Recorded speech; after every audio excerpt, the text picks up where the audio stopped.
بسم اللہ الرحمن الرحیم۔ السلام علیکم۔ قارون جب 1000 زیورات سے آراستہ خوبصورت لڑکیوں اور 4000 خادموں کے ساتھ اپنے محل سے باہر نکلا۔ قارون کے پاس اس قدر سونا چاندی اور قیمتی اموال تھے کہ ان کے صندوقوں کو طاقتور لوگوں کا ایک گروہ بڑی مشکل سے ایک جگہ سے دوسری جگہ لے کر جاتا تھا۔ اس شخص کا انجام کیا ہوا، آج ہم آپ کو اس ویڈیو میں قرآن مجید کی آیات اور روایات کی روشنی میں قارون کے بارے میں بتائیں گے۔ قارون حضرت موسیٰ علیہ السلام کی قوم سے تھا۔ یہ حضرت موسیٰ علیہ السلام کا چچا زاد بھائی تھا۔ نہایت حسین اور خوبصورت تھا، اسی بنا پر اس کا لقب منور تھا۔ بنی اسرائیل میں اس کی عزت بہت زیادہ تھی، لوگ اسے موسیٰ و ہارون کے بعد سب سے بہتر جانتے تھے۔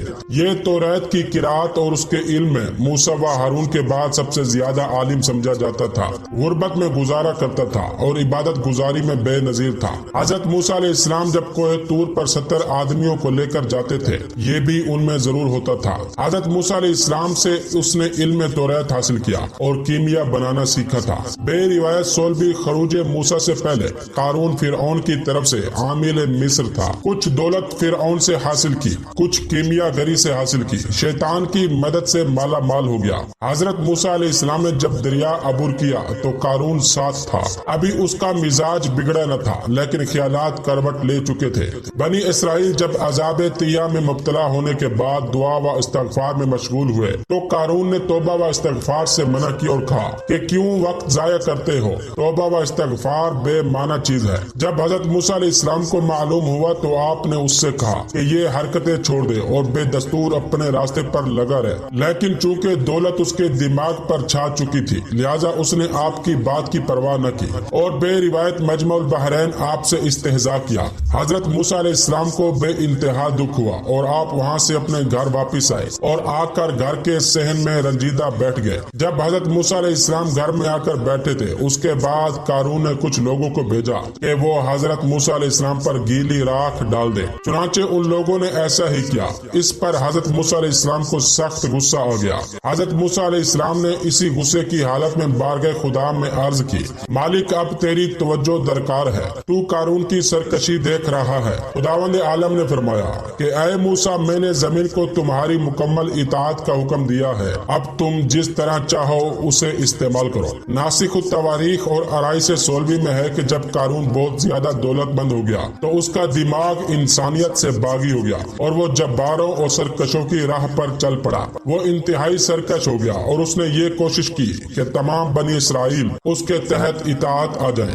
اس نے اپنے لیے ایک عالی شان محل تیار کیا اور ایک عظیم الشان تخت بنوایا تھا جو زر و جواہرات سے بنا ہوا تھا۔ وہ اس پر بیٹھا کرتا تھا اور لوگوں کو جمع کر کے انہیں خوب کھلاتا پلاتا تھا، رقص و سرود کی محفلیں گرم کرتا تھا، جامع ارغوانی پہنتا تھا اور سفید گھوڑے پر سواری کرتا تھا۔ اس کا یہ طریقہ ہو گیا کہ 4000 خادموں اور 1000 خوبصورت لڑکیوں کے جرمٹ میں نکلتا تھا جو زیورات سے آراستہ ہوتی تھی۔ وہ اسی شان و شوکت سے نکل کر سارے علاقوں کی تفریحی سفر کرتا تھا۔ قارون کو اپنی دولت کی نمائش کروانے کا بہت شوق تھا۔ قرآن مجید کی سورہ قصص آیت نمبر 79 میں ارشاد ہوتا ہے، قارون پوری زیب و زینت سے اپنی قوم کے ساتھ نکلا، جس کا نتیجہ یہ ہوتا تھا کہ دنیا طلب لوگ شب و روز اسی طرح دولت مند ہونے کی تمنا کرتے تھے اور عبادت گزاری سے دور بھاگتے جاتے تھے۔ اگرچہ علماء عصر اسے برابر سمجھاتے تھے مگر وہ کسی کی ایک نہ سنتا تھا اور کہتا تھا کہ دولت میں نے اپنی حکمت و دانش سے حاصل کی ہے۔ قرآن مجید کی سورہ قصص آیت نمبر 78 میں بیان ہوا ہے، میں نے یہ سب دولت اپنے علم و دانش کے بل بوتے پر حاصل کی ہے۔ اس کے جواب میں قرآن مجید کی سورہ قصص آیت نمبر 78 میں ارشاد ہوتا ہے، کیا اسے معلوم نہ تھا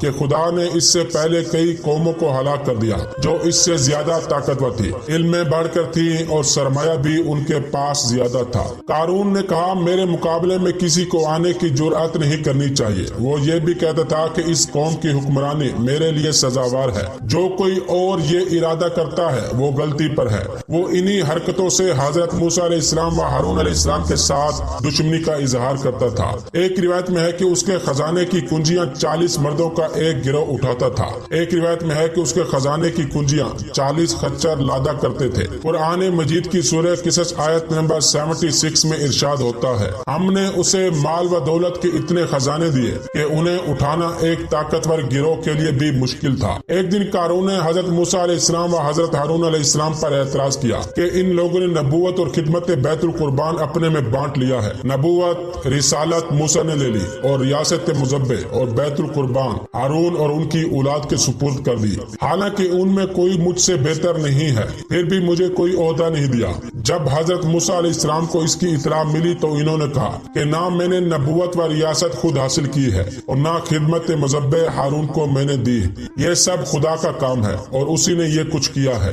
اس کے بعد اس نے حضرت موسیٰ علیہ السلام کو ذلیل کرنے کے لیے ایک عورت کو جس کا نام سیتر تھا اور جو بنی اسرائیل میں زناکار مشہور تھی، اس کو بلوایا اور اسے بہت زیادہ زر و جواہر دے کر اس بات پر تیار کیا کہ وہ ٹھیک اس وقت جبکہ موسیٰ تبلیغ میں مصروف ہوں، مجمع میں کھڑی ہو کر یہ کہہ دے کہ موسیٰ نے میرے ساتھ زنا کیا ہے۔ اس عورت نے قارون کی یہ بات مان لی اور قارون سے مال و دولت لے کر چلی گئی، اور اس موقع پر پھر اس کو بلوایا گیا جبکہ حضرت موسیٰ علیہ السلام تبلیغ کرنے کے لیے کھڑے ہوئے تھے۔ حضرت موسیٰ علیہ السلام نے ارشاد فرمایا، جو شخص چوری کرے گا اس کا ہاتھ کاٹ دوں گا، اور جو ایسا شخص زنا کرے گا جس کے عورت نہ ہوگی اسے 100 کوڑے ماروں گا، اور جو ایسا شخص زنا کرے گا جس کے عورت بھی ہوگی تو اتنی دیر تک رجم کروں گا کہ وہ مر جائے گا۔ حضرت موسیٰ علیہ السلام کا یہ فرمانا تھا کہ قارون کھڑا ہو گیا اور کہنے لگا، اے موسیٰ، اگر تم نے خود زنا کیا ہو تو تمہارے لیے کیا سزا ہوگی؟ حضرت موسیٰ علیہ السلام نے فرمایا کہ قانون خداوندی سب کے لیے برابر ہے۔ اس نے کہا کہ لوگ کہتے ہیں کہ آپ نے مشہور زنا کارہ سیتر نامی عورت سے زنا کیا ہے، بتائیے آپ کے ساتھ کیا سلوک کیا جائے؟ حضرت موسیٰ علیہ السلام نے فرمایا کہ اس عورت کو میرے سامنے لاؤ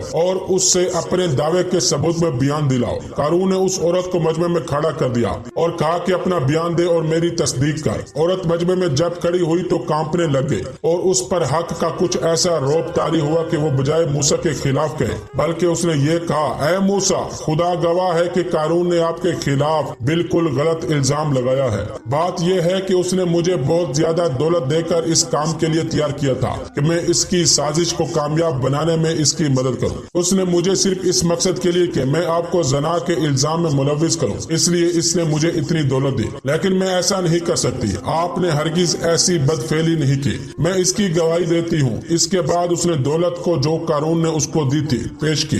اس طرح قارون کا بغض اور اس کی حرکت لوگوں پر واضح ہو گئی۔ کتاب روضۃ الصفات جلد 1 صفحہ نمبر 99 میں ہے کہ اس زانیہ عورت نے اس واقعے کے بعد مجمع میں کھڑے ہو کر کلمہ لا الہ الا اللہ موسیٰ کلیم اللہ پڑھا اور مسلمان ہو گئی۔ اس کے بعد حضرت موسیٰ علیہ السلام نے فرمایا کہ اے قارون، تو نے یہ کیا حرکت کی؟ تجھے شرم نہیں آتی کہ تو اتنا مالدار ہونے کے باوجود زکوٰۃ نہیں نکالتا اور الٹی سیدھی حرکتیں کرتا ہے، لہو و لعب میں مشغول رہتا ہے اور بہتان ترازی کو اپنا شعار بناتا ہے۔ قارون نے کہا کہ اے موسیٰ، تم یہ نہیں سوچتے کہ تم سے اور ہارون سے بہتر اس قوم میں لوگ موجود ہیں، لیکن تم نبی اور ہارون تمہارے وسیع بنے بیٹھے ہیں، اس پر تم قناعت نہیں کرتے اور مال زکوٰۃ وصول کر کے مالدار بننا چاہتے ہو اور لوگوں کو فقیر بنا دینا چاہتے ہو۔ حضرت موسیٰ علیہ السلام نے فرمایا کہ نہ میں خود نبی بنا ہوں، نہ ہارون وسیع بنے ہیں، اور نہ ہی زکوٰۃ اپنے لیے وصول کر رہا ہوں، بلکہ یہ سب خدا کی طرف سے ہے۔ وہ جسے اہل سمجھتا ہے اس کو اپنے منصب کا ذمہ دار بناتا ہے۔ دوستو، اب ہم آپ کو بتاتے ہیں کہ قارون کا انجام کیا ہوا۔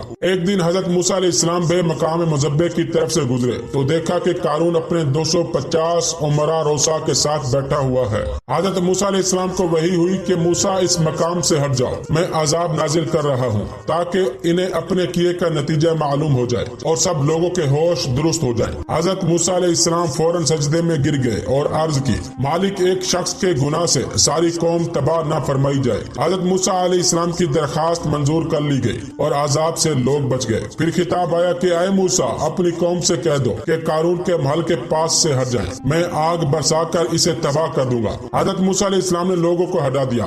اس کے بعد قارون اپنے خاص بندوں کے ساتھ ایک مقام پر جمع ہوا اور حضرت موسیٰ علیہ السلام خدا کی بارگاہ میں عرض پرداز ہوئے کہ مالک، جس طرح تو نے مجھے فرعون پر قدرت دی ہے، قارون پر بھی دے دے تاکہ میں تیری وحدانیت اور اپنی نبوت کو اس پر ثابت کر سکوں۔ حکم ہوا کہ میں نے زمین تیرے تابع فرمان بنا دی ہے، جو چاہو اس سے کام لو۔ یہ سن کر حضرت موسیٰ علیہ السلام نے زمین کو حکم دیا کہ ان لوگوں کو نگل لے۔ زمین نے گھٹنے تک اسے اپنے اندر دھنس لیا۔ قارون نے کہا موسیٰ نے اچھا جادو کیا ہے۔ حضرت موسیٰ علیہ السلام نے پھر حکم دیا، یہ لوگ زانوں تک زمین کے اندر دھنس گئے، پھر کمر تک زمین کے اندر دھنس گئے۔ اس کے بعد گھبرا اٹھا اور فریاد شروع کی۔ حضرت موسیٰ علیہ السلام نے ایک نہ سنی اور بار بار حکم دیا، یہاں تک کہ 70 مرتبہ حکم دیا، اور وہ تھوڑا تھوڑا زمین میں اترتا چلا گیا، یہاں تک کہ کفر کرنے والے یہ لوگ زمین کے اندر مکمل طور پر دھنس گئے اور زمین بند ہو گئی اور یہ غائب ہو گئے۔ قرآن مجید کی سورہ قصص آیت نمبر 81 میں ارشاد ہوتا ہے، ہم نے اسے اور اس کے گھر کو زمین میں غرق کر دیا، لیکن اس وقت اس کی مدد کے لیے کوئی جماعت نہ تھی جو اسے عذاب الہی سے بچا سکتی، اور وہ خود بھی اپنی کوئی مدد نہ کر سکتا تھا۔